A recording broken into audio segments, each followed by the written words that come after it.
এই মুহূর্তে যে খবরের দিকে নজর রাখবো, টোটো চালকদের খবর। টোটো চালক ঐক্যমঞ্চ বহরমপুর মুর্শিদাবাদ। টোটো চালকদের দাবি নিয়ে ডিএম অফিস অভিযান শুরু টোটো চালকদের। আজ টোটো চালকদের বিভিন্ন দাবি দেওয়া নিয়ে ডিএম অফিস অভিযান শুরু টোটো চালকদের। মূলত টোটো চালকদের দাবি, 1 নম্বর, পুরনো টোটো বাতিল করা যাবে না। 2 নম্বর, টোটো বন্ধ করে টোটো চালকদের কর্মহীন করা যাবে না। 3 নম্বর, সরকারি নির্দেশিকায় টোটো চালক কর্মহীন হলে প্রশাসনকে বিকল্প কর্মসংস্থানের ব্যবস্থা করতে হবে। 4 নম্বর, রেজিস্ট্রেশন ফিজ কমাতে হবে। 5 নম্বর, গাড়ি আটক করে ফাইন নেওয়া যাবে না। 6 নম্বর, আরটিও বা প্রশাসন গাড়ি আটক বা নিজেদের হেফাজতে রাখলে সেই দিনগুলির জন্য টোটো চালকের পরিবারকে প্রতিদিন 500 টাকা করে ভাতা দিতে হবে।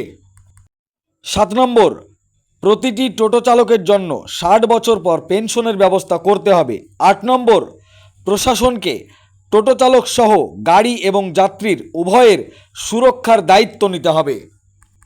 9 নম্বর, সামাজিক সুরক্ষা ব্যবস্থা করতে হবে। 10 নম্বর, সমস্ত টোটো ইউনিয়নের সকলের সঙ্গে কথা বলে সমস্যার সমাধান করতে হবে। এই রকম বিভিন্ন দাবি দাওয়া নিয়ে টোটো চালকদের ডিএম অফিস অভিযান শুরু বহরমপুর মুর্শিদাবাদে। টোটো চালক ঐক্যমঞ্চ বহরমপুর মুর্শিদাবাদ টোটো চালক ইউনিয়নের উদ্যোগে কি বলেছেন তারা সংবাদ মাধ্যমের সামনে বিস্তারিতভাবে শোনাবো আপনাদের। এই ভিডিওটি যারা দেখছেন চ্যানেলটি লাইক করবেন, শেয়ার করবেন আর সাবস্ক্রাইব করবেন। আই লাভ মাই ইন্ডিয়া, মেরা ভারত মহান। বহরমপুর মুর্শিদাবাদ থেকে পিন্টু শেখের রিপোর্ট, আখেরিগঞ্জ নিউজ। যে যেমন পাচ্ছে টোটো চালকদের মুরগি করছে, টাকা ফাইন করছে, এই ফাইন নেওয়া বন্ধ করতে হবে। আগে একটা সুনির্দিষ্ট সিদ্ধান্তে আসতে হবে, সকলের সঙ্গে আলোচনা করে তারপর ফাইনের ব্যবস্থা করবে। ফাইন নেওয়াটা বন্ধ করতে হবে এখনই। 5,000 6,000 রেজিস্ট্রেশন ফিজ, থার্ড পার্টি ইন্স্যুরেন্স 9,200 টাকা প্রায় কাছাকাছি। এর মধ্যে এমনি চার্জ ডবল রয়েছে, হাইপোথিকেশন চার্জ মারাত্মক রয়েছে, এগুলো অসঙ্গতি রয়েছে, আমরা অনেক কটা দেখেছি।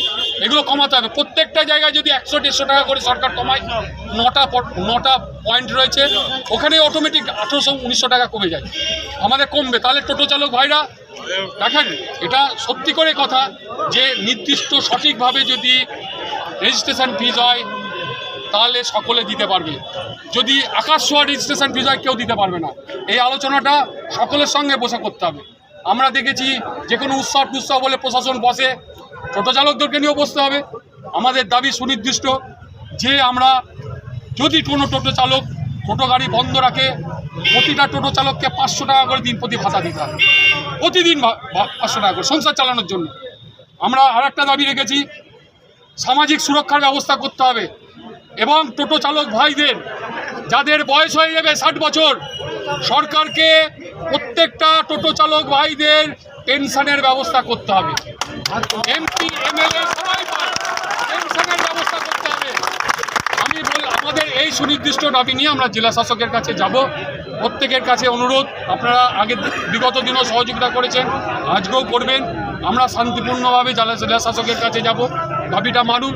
যদি না পাবে তাহলে আগামী দিন আমাদের জেলা এবং গোটা রাজ্য জুড়ে একটা বৃহত্তর আন্দোলন চলবে। নবব্রত ভট্টাচার্য।